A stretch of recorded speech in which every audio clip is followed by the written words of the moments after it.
תחנות פיקוד הדרום כאן קודקוד.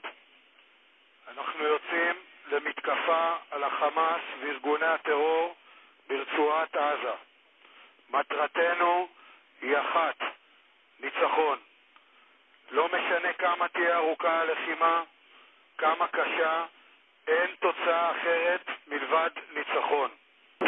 נילחם במקצועיות ובעוצמה לאור ערכי צה"ל עליהם חונכנו, ובראשם הדבקות במשימה והחתירה לניצחון. אנו נילחם בסמטאות, נילחם במנהרות, נילחם היכן שצריך, ונכה את האויב המתועב מולו אנו עומדים. אחי הלוחמים, התושבים של בארי, שדרות, ניר עוז, כפר עזה ויישובי מערב הנגב, ואיתם כל עם ישראל, כולם מביטים בנו כעת. כמוני, גם הם סומכים עליכם ומאמינים בכם.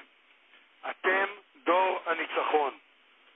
כאן קודקוד, נו למשימותיכם, עקו באויב